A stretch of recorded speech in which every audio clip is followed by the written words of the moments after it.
You are tuned in to WMNF Tampa, where we don't test our programming on animals. We know the universe loves good music and the truth. The opinions presented on the Healthy Steps show are the evidence-based opinions of Dr. Fred Harvey, the callers, and his guests. These are not the opinions of the staff, the volunteers, or the board of WMNF. The information provided on the show is not intended to diagnose or treat any disease. There is no implied patient-physician relationship in these calls. The nature of the calls is educational and informational only. Hello there, my dear listeners. It is wonderful to be back with you in the studio on this glorious Monday morning. I cannot thank you enough, my wayfaring friend, for keeping your radio dial tuned to WMNF Tampa, the only community-supported FM station that Matilda Briggs would ever stream, and you can stream us as well at WMNF.org. My Monday morning invitation to you is to call in to the Healthy Steps radio show. Today is Ask Me Anything Monday, and it depends on your questions, comments, and concerns. Just give us a call at 813-239-9663. That number again is 813-239-9663. You can also send an email to dj@wmnf.org or text us at 813-433-0885. Good morning to you, Dr. Harvey. I hope that you had a spectacular weekend and that life's cornucopia has rained her bounty on you and that you are now ready to guide us through another AMA Monday. I've already eroded too much time in this wind-up, so why don't you take it from here, Dr. Fred, and launch this show. Thank you, Bill. What a happy Monday it is. So much is going on and so much good all around us. But there's also some really strange things happening. I was going to talk about a simple topic like magnesium today, but, it's just next to impossible when our disaster government, it is a disaster right now, obviously, is actually, trying to hurt Americans actively. It's so bizarre. So you just hear this story about gutting Environmental Protection Agency research. It's in the environment. This is the Healthy Steps show. We're supposed to be talking human health. But remember, the humans live in this environment. And we eat things from this environment. And we breathe things and drink things and walk through things from this environment. Gutting EPA research is ridiculous. It's an anti-human and anti-planetary health maneuver. I just can't not say it, but it's evident that criminals and capitalists really can't stand regulation because it decreases profit margins. And so, when you decrease the regulations on corporations that kill us with poisons, you get more death. So, they're going to cut like $235 million out of research for next year's research. That will, in 10 years, likely give us $2.35 billion in future disaster costs, maybe $23.5 billion. And then in public health risks, because people are going to be getting sicker and sicker, which will actually make more profit for the companies that this government owns stock in, apparently. But, EPA science really matters because EPA science helps us respond to disasters like hurricanes. And so when you can deploy 260 scientific experts with 10 labs to test air quality, water safety, and hazardous materials, you can save lives. But without that, the response in the future will be slower, less accurate, and more dangerous. Almost sounds like an American genocide is being planned. Anticipating and preventing hazards. The EPA modeling looks at risk assessments for climate, flood, toxic exposures. But we don't want people to know about toxic exposures from these corporations because it might affect the bottom line. Profit might be affected. So the dollar cost of underinvestment, cleanup delays, and greater damages will cause more people to be sick. And then higher public health burdens, more people sick, more smog, more heavy metals, more petrochemical toxins, more biologics, more problems. Think about when the floods hit North Carolina and the huge ponds of pig poop flooded into surrounding towns and into the water supply. This is going to get worse, folks. And the economic losses from the future events, because we're not going to be planning things as well, because we're not going to have the information to. So, yeah, we'll build in flood zones and we'll have even more costs. So EPA research is going to cause more cancer, more heart disease, because we know that cancer, heart disease, diabetes, they're coming from petrochemical toxins and other toxins. That is what's driving a huge diabetes epidemic, diabetes and obesity, obesity and diabetes. Have you noticed that it's hard to lose weight? It's because your body's filled with toxins that the EPA tries to keep out of us. But now they're going to have a lot less. I bet it's going to be tens to hundreds of billions of dollars lost for the couple hundred million that's saved. And, you know, they use a lot of propaganda to talk about this. Cherry picking the savings without accounting for hidden costs. Well, that sounds like dodgy, I should say. Why don't we stop calling the Department of Government Destruction Doge? Why don't we call it dodgy? D-O-G-E, dodgy, because it's very dodgy. All of its actions are dodgy. It's very questionable. It's even questionably criminal. And I wonder if the little criminal hackers that Elon brought in there are actually doing criminal things with all your data. Just consider that. So the savings is nil. There's nothing. Impairing long-term disaster health and economic, oh my God, just impairing long-term disaster and health responses and economic responses. We're looking at possibly, one study at University of Maryland predicted that the EPA rollbacks could cause 30,000 deaths and cost the economy 1.1 trillion in 10 years. Seriously, cost savings. And politically driven, of course it is. These people are totally political. There's nothing rational about what they're talking about. And so the other thing is you have to remember that this goes hand in hand with the government's complete ignorance and deception when it comes to public health. Come on, they put an attorney who is borderline ethical in charge of public health, and he starts hiring influencers to talk about public health. So he's undermining the foundations of public health. And they're actually allowing, because of the EPA now, more exposure to environmental chemicals. He wants to tackle environmental chemicals, but the EPA is going to be not looking at them. Without EPA data on these things, Maha's initiatives are just like propaganda. They're just talk, talk, talk, talk. And okay, he's talking about reducing additives and cleaner diets, but if you actually hamper the EPA, the food's going to be disgusting because we're not going to look at it. We're going to have contaminated drinking water.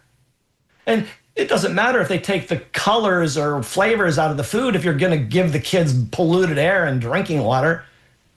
So science is being undone across all the agencies because science actually prevents idiots from destroying our public health systems, but they don't care about evidence because this is politics, and they're using cost savings as a joke, a deception in the front.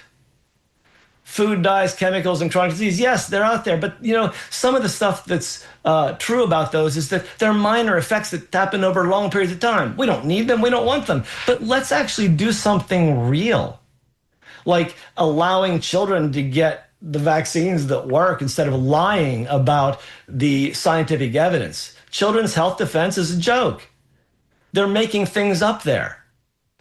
Maha, ha, ha, ha, ha, ha, is basically what I think about this initiative because it's being undermined by the administration everywhere else. And the propaganda that's being talked about is minimal. Getting food colors out? Come on, fix the rest of the problem. Like stop subsidizing fossil fuel companies to keep polluting us. But you know, he's trying to say that he's doing things, but I don't believe him because of his family. His family's criminal. His grandfather made money running booze on American warships.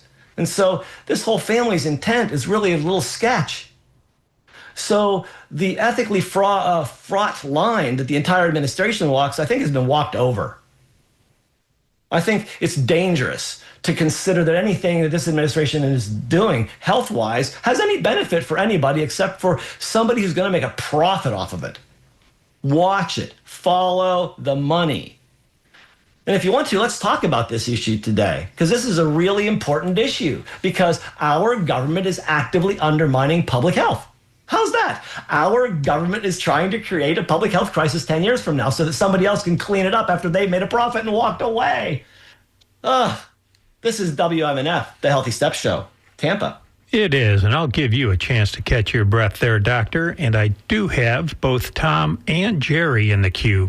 But I do want to remind folks that you are listening to the Healthy Steps Radio Show with Dr. Fred Harvey here on WMNF Tampa. We want you to participate. Just give us a call at 813-239-9663.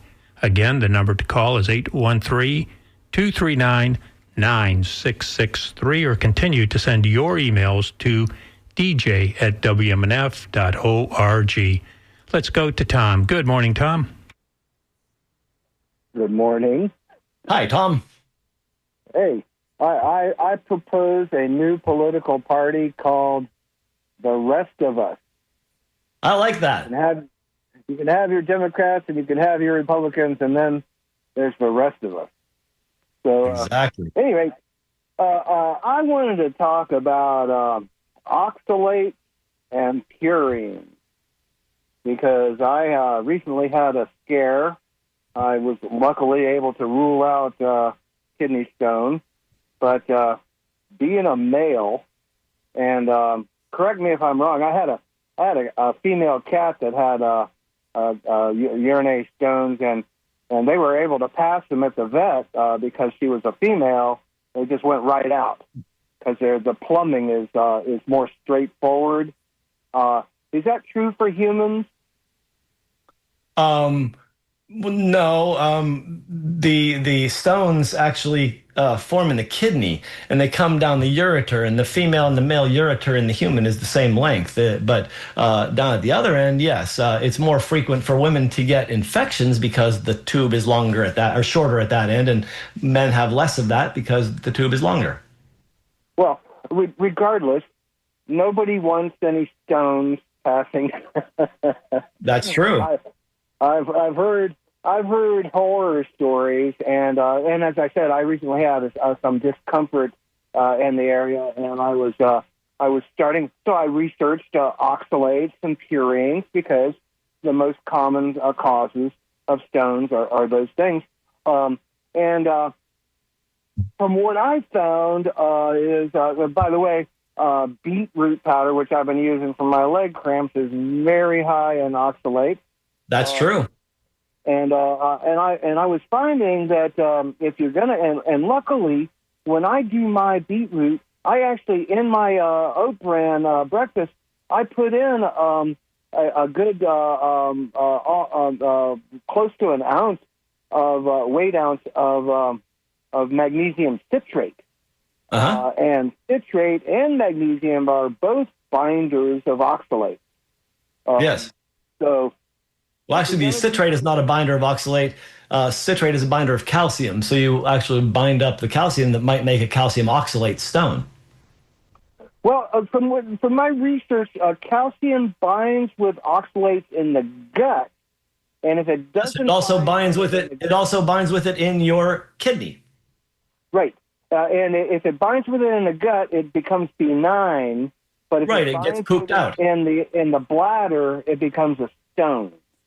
It can be if the concentration is right and the pH is right. So ways to avoid getting oxalate stones is to hydrate. Make sure that you're getting at least half your body weight in water in ounces a day, and you want to make sure that you stay hydrated in the heat. So if you go out, drink an extra liter, and then you want to avoid things that have oxalates like spinach and black tea, but always drink more water if you're having any of those foods. Right, and if you're going to be eating high amounts or concentrated amounts of those, then you want to be doing your calcium or your citrates along with them to help bind them out. And also, your probiotics in your gut are also can counteract the. Onto the purines, I was disheartened to hear that sardines are high in purines, but to counteract those. citric acid is also reduces uric acid and can counteract. And if you raise the pH of your urine, then that also can help avoid stones. You're right. You're right. And you know what? You don't have to worry too much about those sardines or anchovies or mackerel if you eat an appropriate diet. But another thing you can do is actually get blood and urine tests to see what your oxalate and uric acid levels are. And if uric acid, for instance, comes from purines, and if your uric acid level is below 6.5 for a man and 5.5 for a woman, it's highly unlikely you're going to get uric acid stones. And you can check your urine very easily for oxalates with the urine dipstick. So you can do some checking on your own and see if you have problems, but hydrating and avoiding fructose is a really good way. Added fructose is something that will actually increase your uric acid. Yeah, well, exactly. And those were two of my three questions. Excellent. So I had not even heard of this dipstick. There's an oxalate dipstick? What? No, it's a urinalysis dipstick. You can buy urinalysis dips and see if there's oxalates in your urine. No kidding. I'm on it. But then, okay, so my last question is, are there any warning signs or symptoms that before you actually have the problem, aside from the dipstick, which I'm on, but, is there anything that I can be tuning into in my body that would lead me to know if I should be checking my dipstick? Well, if you're actually dehydrated a lot and notice it, yeah, you probably could check it. But if you don't have a family history of stones or a personal history of stones, it's not likely you're going to get it based on your current habits if you haven't had one so far in your life. But there's definitely biomarkers you can check to get them into the optimal range. And that may be something you want to see a functional medicine doctor about. Okay. So I apologize. In conclusion, so we got the uric acid at 6.5 max. Are there any other? I'm due for a blood panel. Are there any other things that I could be asking to be included in that panel to check for in that specific issue? You don't check oxalate in the blood. That would be the urine. So if you want to check either of those, I would check that. And then your sugar, because if you have insulin resistance and sugar problems, you're going to be developing problems associated with those other things that are going to be worse. Yeah, I'm off sugar. I've been off sugar for 20 years. Perfect. Okay. Well, I'm assuming you got other people calling, and I'll be standing by. And thank you for everything. Have a great day. Best wishes, Tom. Have a great day. Yep, you too. Bye. Thank you there, Tom. Yes, indeed, I do have other callers. I've got Jack here. Good morning, Jack. Good morning. Good morning, Dr. Harvey. Hi, Jack. Hi. Dr. Harvey, I appreciate what you're saying. I'm a generation that came up with red dye number 7 and red dye number 5 and MSG, will kill you if you eat too much of it. And it seemed like for a while there, science was really getting on board with public opinion. I was wondering, where does the information come from? Does it come from hospitals where people it's like an epidemic, they show up with flu-like symptoms because there's too much MSG in the food at McDonald's? Or what do you read? I love your passion when you get on a topic. But with the EPA and the changes of regulations, is there a venue where we can all go to kind of keep tabs on this so that we can see just how bad it's getting? Well, there are many people who have written many books about this stuff. Rachel Carson started in the mid-'60s. It was like 1965. She published a book called Silent Spring. Silent Spring talks about the absence of frogs. The DDT killed all the frogs in her area. It was a highly agricultural area. And she realized that we were killing the planet. And since 1960, so we're looking at another 60 years of further research and publication. There are thousands I could refer you to. But start with Silent Spring. This is the first time somebody actually pointed out that capitalism is the death of the world. And so as we go on and read more of this stuff, there's a book called Toxic that a doctor wrote about the mold toxicity. Joseph Pizzorno was one of the deans of the Bastyr Natural Medicine College. And he wrote a book, I think it's just called Toxins. But if you just search toxins and start researching it, you will find more information than you can possibly digest. I've been reading this for 40 years, and it doesn't stop, and the amount keeps increasing. And that's why the criminal administration has decided to gut the EPA, because they can't stand that corporations are being called out for killing us. It's horrible. It really busts the bottom line. Well, and I remember, I was in grade school in the 60s and high school in the early 70s. And I remember a biology class where they were talking about, DDT and different pesticides. And then they started talking about dioxin, I think it was. And I still was thinking about poisons, that man has made. And as it turns out, it was like there were too many cows, trying to cool themselves off in the local springs and water estuaries. And there was too much urine and poop from the cows. And that was the problem. And I was like, eureka, somebody finally explained it to me in terms that I could understand. Right. So, yes, sir. But thank you for your time and thank you for your show.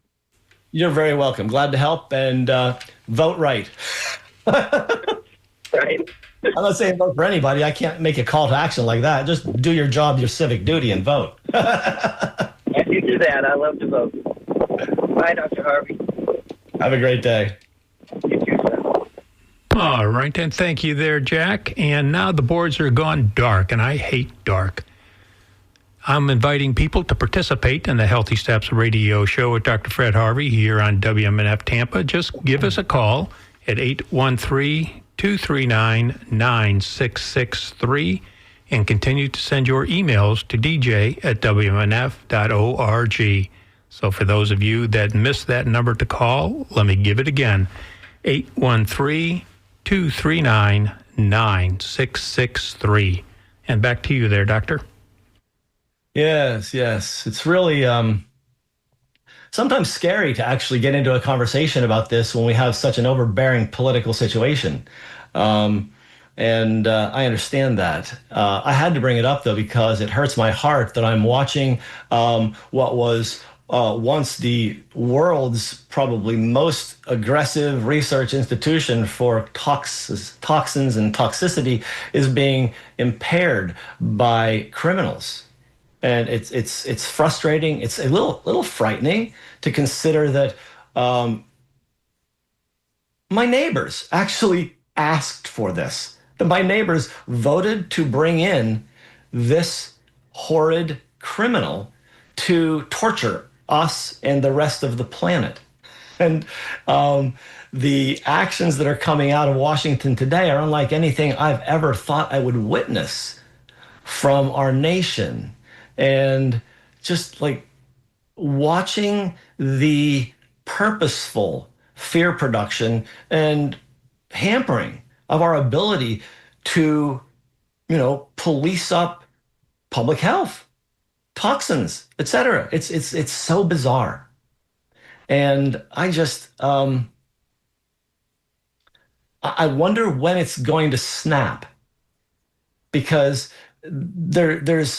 we're pulling out all of the safety nets, and we're redirecting funds to murder, to killing. I mean, we all know America's biggest export is death. We are the world's largest arms dealer. So our biggest export is death. Do we want, as Americans, this is public health. Think about it. Do we want to be known as the people who support genocide globally? It's a bizarre thing to think that our nation funds genocide. And yet here we are. I mean, that's a public health issue, because I think we're all at risk when a nation decides to fund the end of an ethnic group and then makes sport of it, saying we're going to turn it into a beautiful Mediterranean resort. That's on the verge of psychosis, psychopathology. It's definitely sociopathic. But to actually be behind this, to actually promote it, to be silent is complicit, to actually support it, that's just disgusting.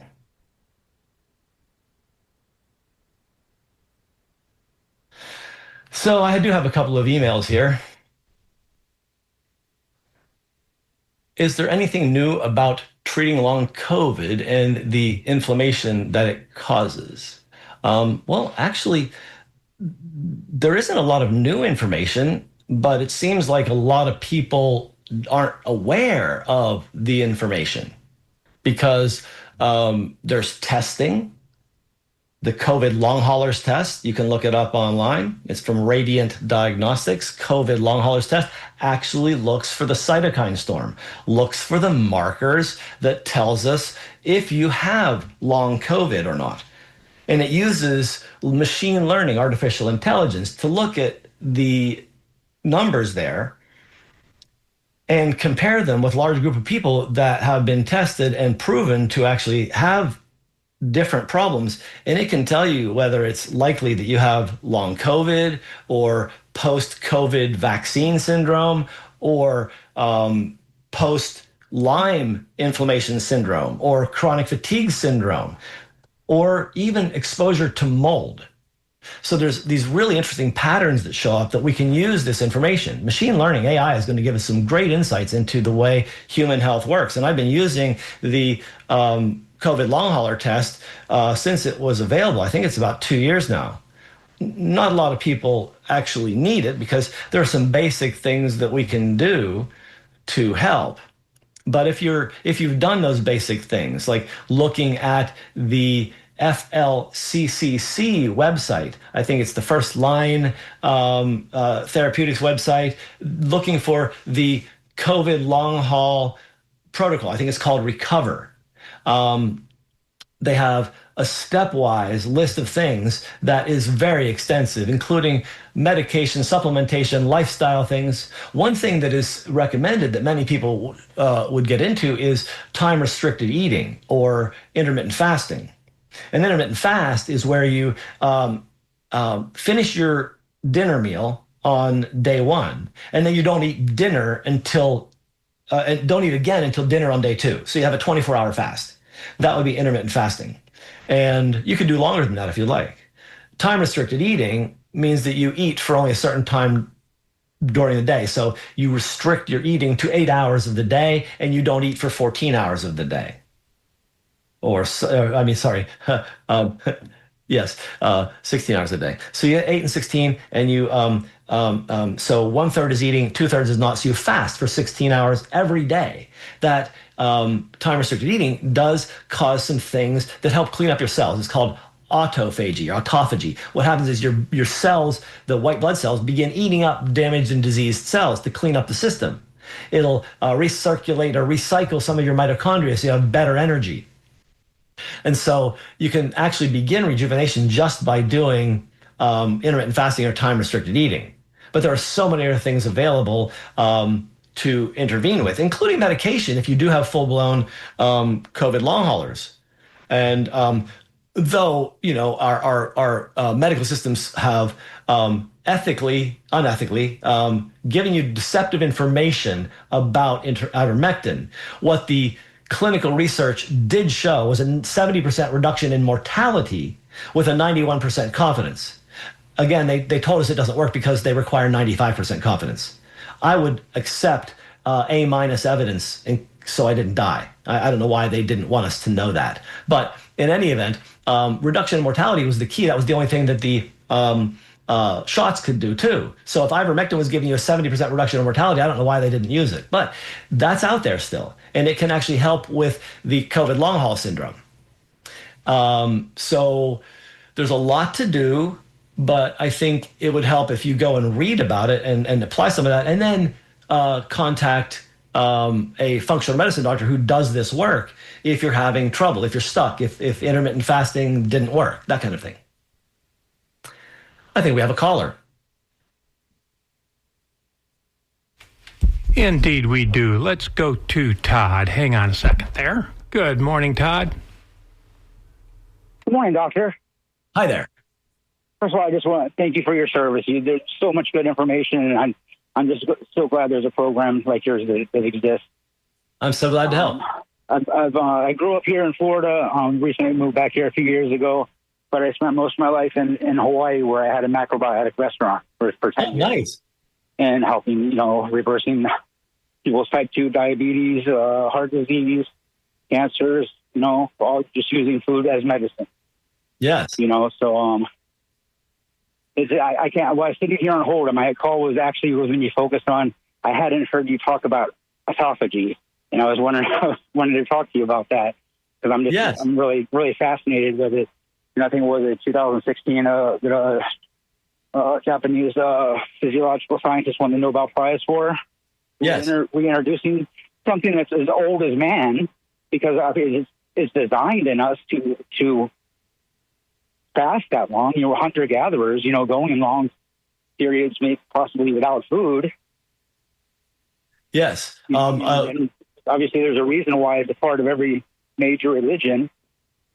And I just wanted to ask you if you agree with some of the stats that say, upper 90% cure-all for diseases. And I'm sorry, would you repeat your question? Autophagy, fasting being a huge proponent of just wiping out a lot of ailments, diseases, and viruses, and basically, like you said, actually, there's some bits of evidence, little anecdotes, and smaller studies that suggest that if you get a cold, fast for a day, you might actually slow it down and even help your immune system get over it. All the while taking some extra vitamin D and avoiding any minerals that might support it, like magnesium, but taking minerals like selenium to inhibit it and zinc to inhibit it. I found that I was in major need of magnesium, calcium, and what's the other one? I forget. Otherwise, I was having a lot of trouble sleeping when I was trying to make it like 3 days, fasting, going on a really dry fast. And I realized I was like, obviously there's a reason you're never going to hear from that from your doctor, because what basically is the answer, fasting, do nothing. How are you going to make money off of do nothing? Actually, it's not that. And that's a fallacy that many people have about doctors. No, doctors just don't know. When you go to medical school and residency, you don't learn a specific way to treat. Or they learned that medicine is owned by the pharmaceutical companies. Right? So when we go to medical school and residency, we actually learn illness care. In Western medicine, it's illness care. So we learn to describe and diagnose and treat illness. There's nothing in there about human health. So there's nothing that would be involved in anything Western medical that would suggest fasting would be good, because that doesn't fit with the paradigm of treating illness. That's a wellness tool. And so I know from my training, we weren't trained in health and wellness. We are not healthcare practitioners unless we go outside of the system and learn it, like I did. Functional medicine is healthcare. Internal medicine is illness care. And the two paradigms are very different. And that's why the internal medicine doctors call functional medicine doctors quacks, because we don't treat illness. We don't want to treat illness. We take care of humans. Has real life experience with what you talk about. It's not like you just read it in a report and recite it as gospel. I mean, it's still, it's going to make sense. Hey, I'm going to try it on myself. And I mean, that's what I did. But many people aren't that curious. Yeah, I went a long time with I went to culinary art school in Johnson & Wales. Taught the classic techniques in cooking. Health food was health was not even a thought until I met my wife. Right, there was a nutritionist, and we bought a restaurant together. I started really getting into macrobiotics. Got study with Michio Kuchi, who brought it over from Japan. Yes, it's an excellent diet. Yeah, absolutely. I mean, it's undeniable once I started eating that way, the effects from it. And, and it's, eating no refined sugar, there is, all this. And it's not restrictive, it can still be meat, it's not vegan or vegetarian, but grass-fed, meat. Yes, and, it's the way I eat. Eat whole, eat close to the ground, eat simple foods. Stay away from as many boxes as possible. I mean, just do the smart stuff. Eat like we did 100 years ago, not like we do today. Yeah, it didn't have to have all these other names. It was called food. Exactly. So macrobiotics is getting back to basics, and that's what I advise everybody to do. Eat a rainbow, eat a spectrum of whole foods, and you will be healthier. And something else about macrobiotics that I think a lot of people overlook, or even just in health foods, it has a lot to do with our ancestry. Our body is designed to, We're gatherer hunters. Yeah, it's true. We actually ate more plants than anything. 80 to 90% plants, 10 to 20% animal. Because we got up in the morning, we're hungry. The moment we start walking, the hunger gets satisfied because that's the way our physiology works. You move, you get rid of the hunger. So if you're feeling hungry and you don't want to have food, go for a walk. Have a glass of water. Absolutely. But that's what we did. And then we gathered leaves and tubers and mushrooms and stuff like that. And then we found an animal once in a while. Right. So, hey, your input's been great, sir. I have more callers on the line. One more thing I wanted to say, which actually was the original point when I heard you talking about the administration and things, are kind of just misleading about health. It got me thinking about almost every single thing from the, earliest memories of learning about the food pyramid to, everything being blamed on sugar, blaming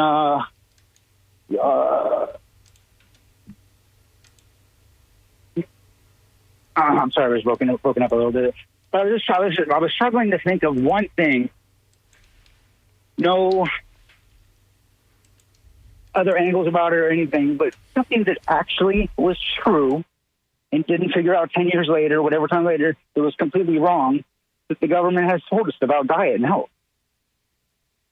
It's like almost every single thing. Fat is bad, right? There's all kinds of things. But it's all marketing, and it wasn't necessarily the government. Yeah.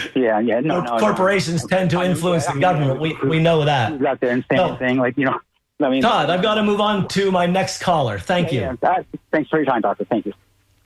And thank you very much there, Todd. And yes, we are down to about 17, 18 minutes, and I've got George and Cindy in the line, but I do want to have others join the crowd. Give us a call and join into the Healthy Steps radio show with Dr. Fred Harvey here on WMNF Tampa by simply dialing 813-239-9663. Again, 813-239-9663. And patiently waiting is George. Good morning, George. Yes, good morning, Dr. Harvey. Hi, George. Hi, Doctor. It's always a pleasure listening to your show when I do. And thank you. My question, I've had a pulmonary embolism approximately 15 years ago. Yes. And I have been on warfarin for those 15 years. Wow. Why? Yeah. Why? I don't know. Well, the research shows that single pulmonary embolus usually gets treated for 6 months and then they take you off it. Why did they leave you on it? Do you have another problem?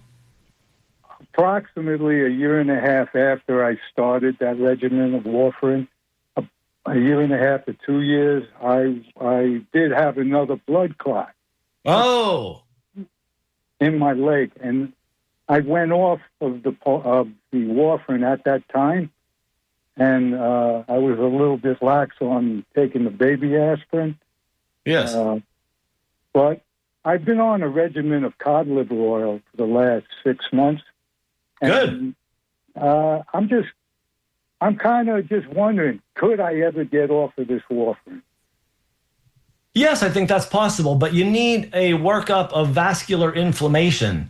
You need to find out how irritated your veins are. You need to have some platelet studies to see if they're sticky.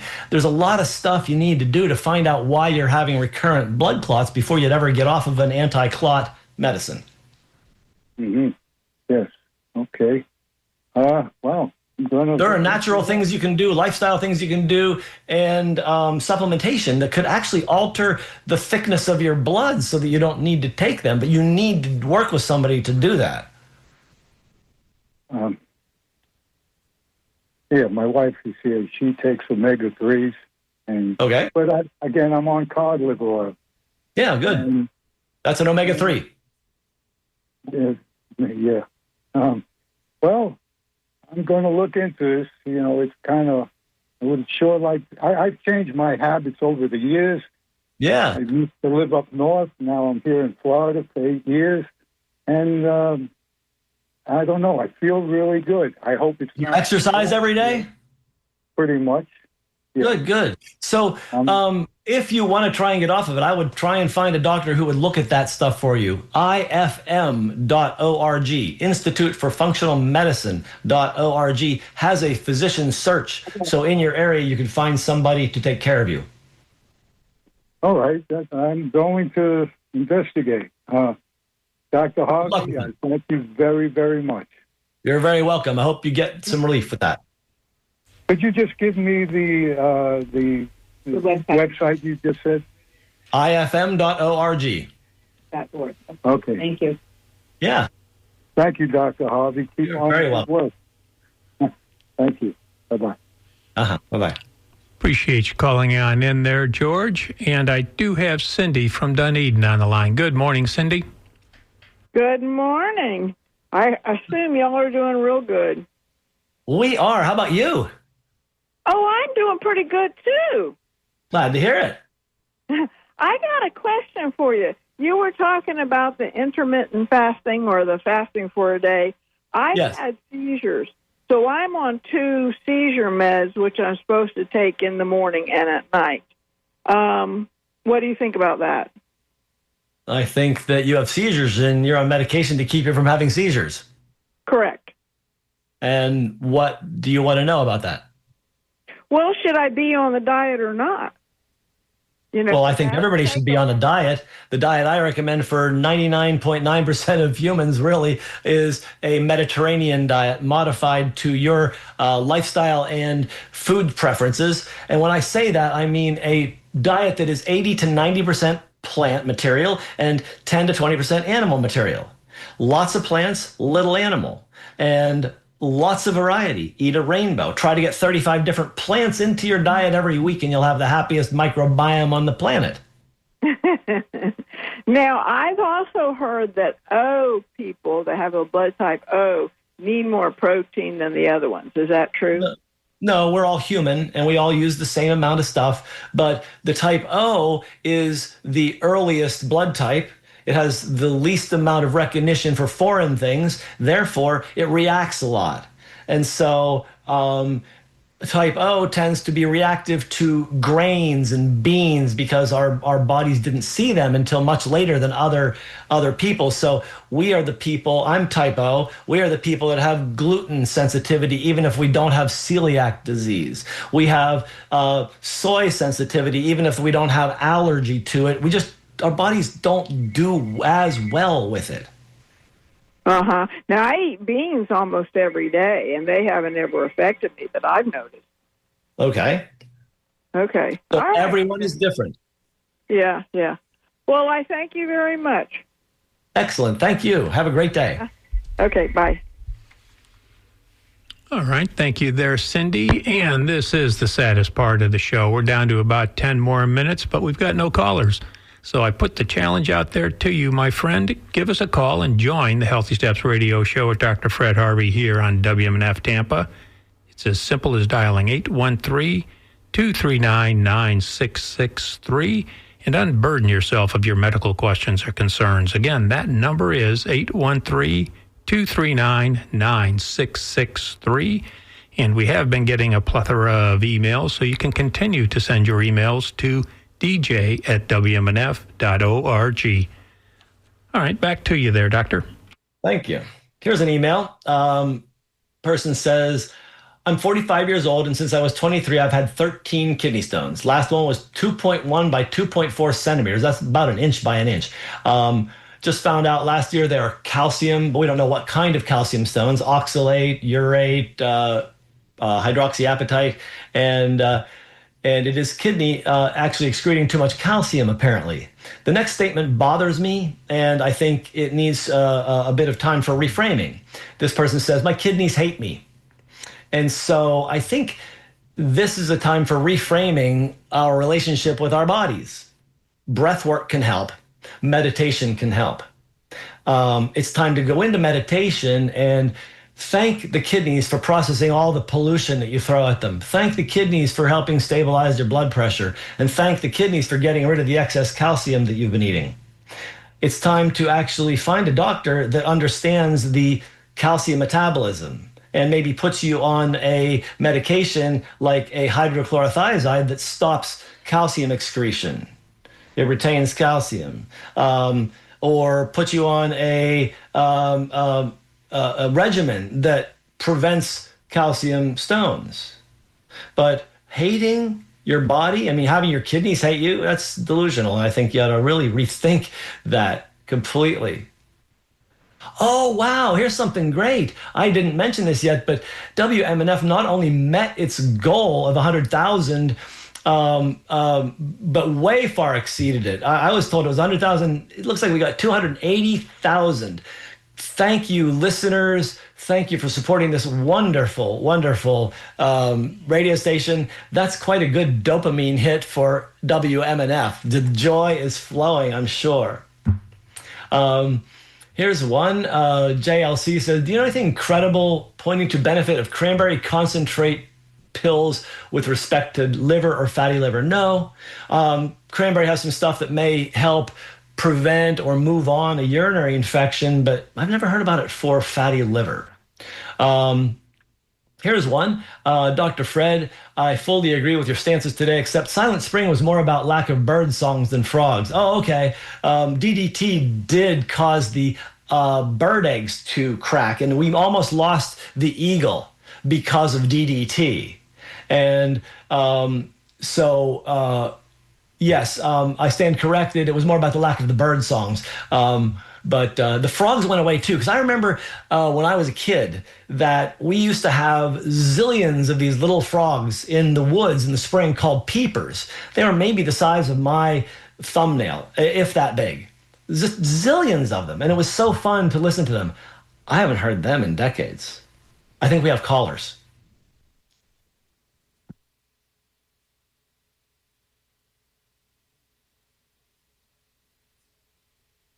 Yes, we do have a full board here. Let's go to Mike in Sarasota.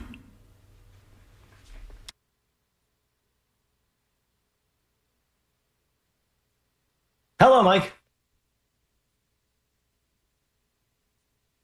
All right, well, let's go to Timothy. Good morning, Timothy. Hello, Timothy. Good morning. How are you? Excellent. How are you today? Not too bad. I hope you had a nice weekend. Thank you. It was. How about yours? It was quiet. I was so glad to see the outcome for the rally this weekend for WMNF. I'm so thankful there's so many people that love this station as I do and have been listening since 1979 when you guys opened up. But I'm going to get to my point because I know hopefully others will be trying to call in. I'm getting ready to have a partial knee replacement on both my knees. Is that something you can talk about? Sure. You probably have some severe osteoarthritis with bone on bone. Correct. And what's unusual, it's just on the inside of both my legs, Doc. Huh. Yeah, well, that happens because of the way posture affects the knee. And it usually starts in the low back. And we end up having our shoulders in front of our hips, which then causes a change in the entire working of hips and knees. And so the knees will take a beating if your posture is not good. And if we worked on that, more people would be able to preserve their knees and not need carpentry in their legs at later dates. But one thing you might want to consider is to get some supplementation before you go for surgery. I recommend a good collagen protein supplement, but also something that helps you make collagen is called BioSil, orthosilicic acid, also known as Regenemax. 2 of those a day help you build more collagen. You might want to get some proteolytic enzymes like proteozyme to help grind up the inflammation materials that occur with surgery. Start that a couple days before and finish the whole bottle over the next couple weeks. And then there's a homeopathic called T-Relief.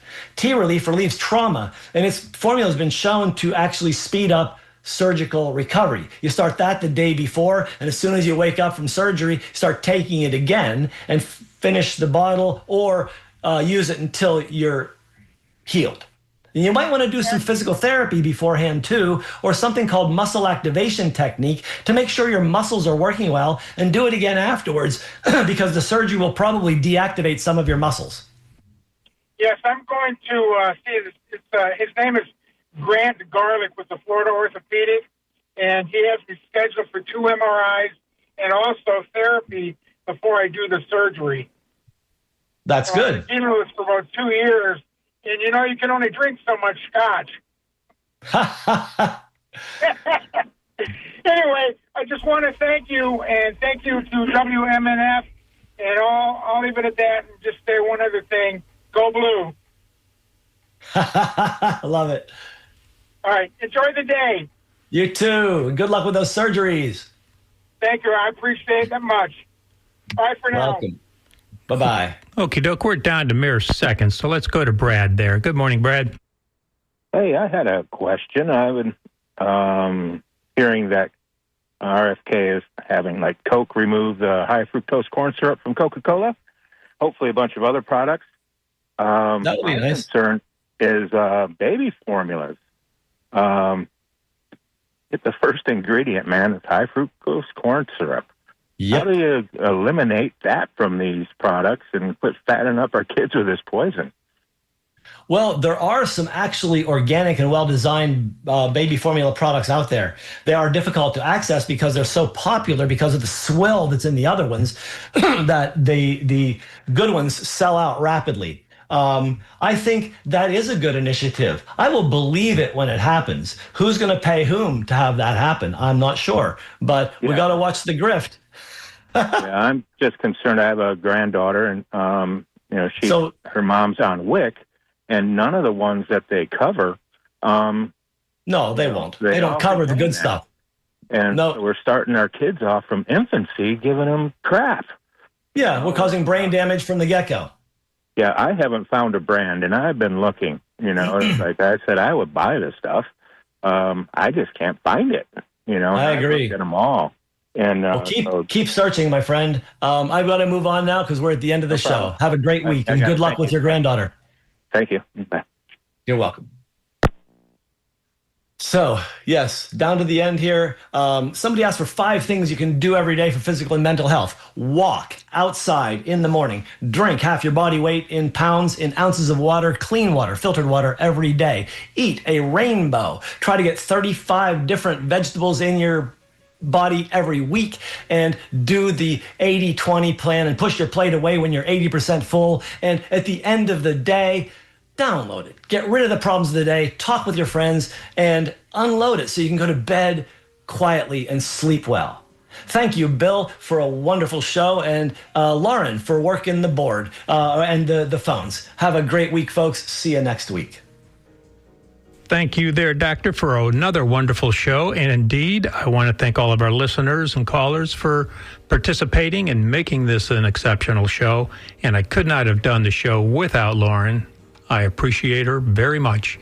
And so, until next Monday, I want to say take care and stay healthy. You have been listening to the Healthy Steps Radio Show with Dr. Fred Harvey here on WMNF Tampa. Waiting for you like a faithful dragon is 5 minutes of NPR News, followed by the Sustainable Living Show, hosted today by Annie Ellis. So until next Monday at 10 a.m., thank you for supporting and listening to the Healthy Steps Radio Show with Dr. Fred Harvey here on WMNF Tampa, your community conscious radio station. Stay safe, stay thoughtful, and know that you are loved.